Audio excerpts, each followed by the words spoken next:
Hey everybody, it's Cameron with the Atlas Strength Shop back with another video, and I am not gonna lie, I had trouble figuring out what we were going to talk about today.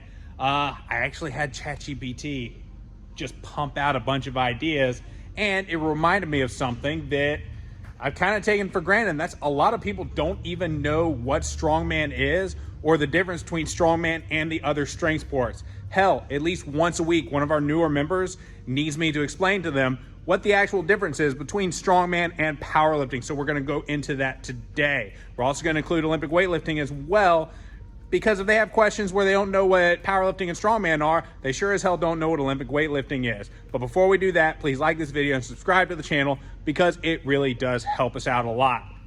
All right, so powerlifting is probably the most popular strength sport in America right now, and it's been so for a very, very long time. You have CrossFit to thank for that. When CrossFit exploded, you had a lot more people touching the barbells. You had a lot more people doing squat, bench, deadlift, overhead press. And a lot of these people who were doing CrossFit hated burpees, but they still wanted to compete. So they found powerlifting, which at the time, this was in the late 90s, early 2000s, most of the powerlifting was going to be geared powerlifting. So whether it's single ply and USAPL or the big multiply monsters. But CrossFit gave rise to the raw divisions. And because it was a lot easier for people to access, you had a huge explosion in popularity in that sport because you could literally train it anywhere. And that sport just includes a max effort attempt in the squat, bench, and deadlift. You have 3 attempts to lift as much weight as humanly possible. Your competitions are the same every single time. And as a result for that, you can get very, very, very specific in your training. That's why when you look at some of these powerlifting competitors, the weights they are lifting are absolutely unreal because they really only have to be good at 3 things, and they get very good at those 3 things. That's what's different between powerlifting and, let's say, Strongman. In Strongman, there are 5 events, and the events are never the same no matter what competition you're doing, but there's always going to be some kind of overhead, some kind of deadlift event, some kind of carry, some kind of load, and usually some kind of a wild card. And it varies depending on the insanity of the promoter that is doing that competition. The overhead can be a log press for max reps. It can be a max weight axle.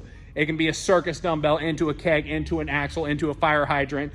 The list goes on and on and on because there are no limitations to the creativity that you can put into the sport of Strongman. Same with the deadlift. It can be a max deadlift from a standard height with calibrated kilo plates, just like powerlifting. Or you can be deadlifting a car for as many reps as possible in 60 seconds. The main difference in the deadlift, though, between that and Strongman is Strongman is a lot less picky about what the deadlift is going to look like. If it gets up and you're locked out, you're good to go. They don't care if you have straps. They don't care if you wear a suit. Anything goes. Unlike powerlifting, there's a lot more standardization in that sport. Well, Strongman is the wild, wild west. Then you have the different carry implements, if you can pick it up and carry it, you can throw it in a strongman competition, whether it's fire hydrant, an anvil, a stone. Same with loading. You can load kegs, sandbags. You can throw it on your shoulder. You can throw it on a platform. You can put it over something. That's one of the reasons I love Strongman, because I have a severe ADHD and I'm just not interested in training for a sport where the events are the same every single time they do them. I did a powerlifting competition. Wasn't very good. It was a long time ago. But I was bored to tears at the competition, and I get bored when I watch them, even if I'm supporting my friends and family.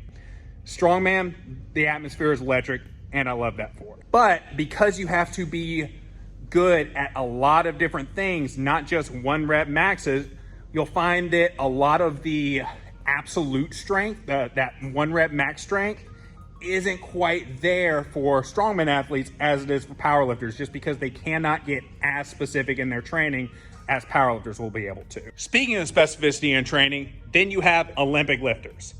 Most Olympic lifting program is just variations on the clean and jerk, the snatch, and a high bar squat.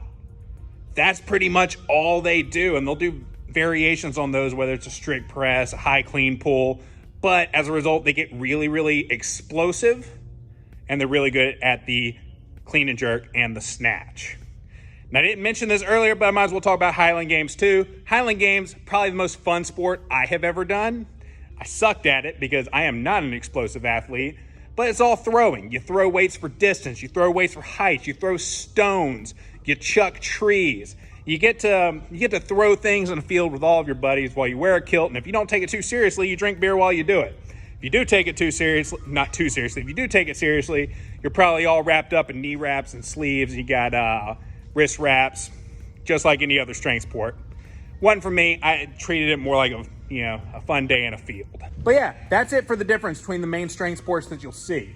If you're new to all this, I don't recommend picking just one. I recommend trying everything until you find what you love. For me, that was Strongman, but I'm this close to buying a full set of implements for Highland Games so I can actually train that and get good at that. So if you like this video, please like and subscribe to the channel. It really does help us out a lot. If you're in the Baton Rouge area and you want to be part of this community, hit me up on Instagram. That is the best way to get in touch with me. If you're not in the Baton Rouge area and you still like support, you can do that a few ways. You can check out our programming options and our apparel options on the website, or you can click the link in the bio on our Instagram and you can check out the competitions we have coming up. So until next time, keep that tight.